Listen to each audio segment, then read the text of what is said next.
ELT Terms and Concepts Part 6. In this episode, we shall discuss morpheme, phoneme, syntax, semantics, phonetics, phonemics, pragmatics, received pronunciation, stressed and unstressed syllables, allophone, voiced and voiceless sounds, turn, utterance, and schema theory. Morpheme. Morphemes are the smallest meaningful and grammatical units in a word.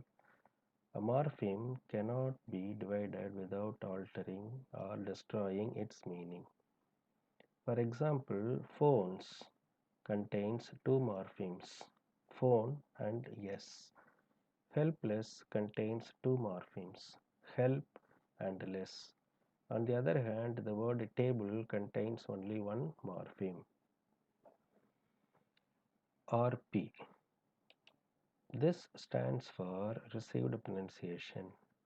It refers to the standard pronunciation of British English that shows no regional features. RP is sometimes known as BBC English. Although RP is subject to change, is spoken by a small minority of British people. It is widely used in recording for ELT materials. Allophone. This is a phonological term which refers to a sound which can replace another sound in a word without changing its meaning. For example, in the word bath, the sound a can be pronounced either as a or a without the meaning being changed. For example, p as in pin and p as in spin are allophones for the phoneme p because they cannot distinguish words, and in fact they occur in complementary distribution. English turn. A turn is a term used to describe each contribution a speaker makes to a conversation or other spoken genre. A turn is determined by the contribution of other speakers.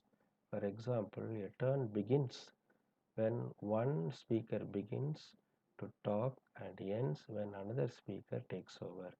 In terms of grammar and meaning, a turn may or may not be complete and may consist of one or many utterances. The rules for turn taking can vary from languages and cultures. Students may need to be made aware of those that operate in the language they are learning.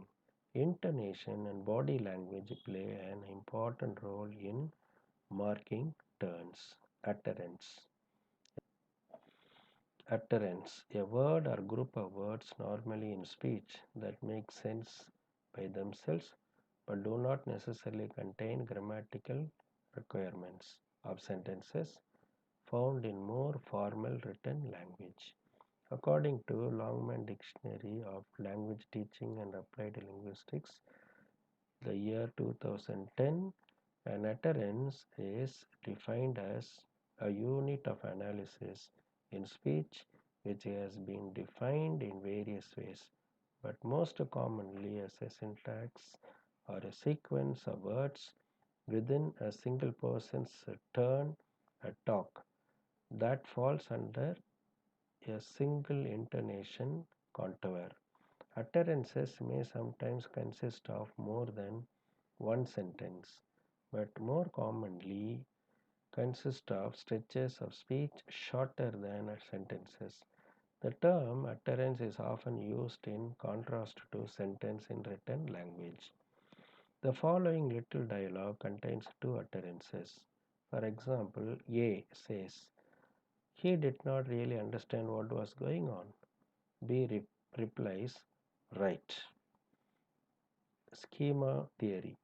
Schema theory maintains that we develop frameworks in our heads for making sense of and organizing information about different concepts, topics, phenomena in the world. and that these frameworks influence how we understand new information. If we can find a link between our schemata and new information, it helps us to process it and understand better. For instance, many lessons include a warmer activity on the lesson's topic that aims to activate and bring to mind learners' knowledge, attitudes towards, and experience of the topic. For example, we had to do some comprehension work on a text about Max Muller, the philologist.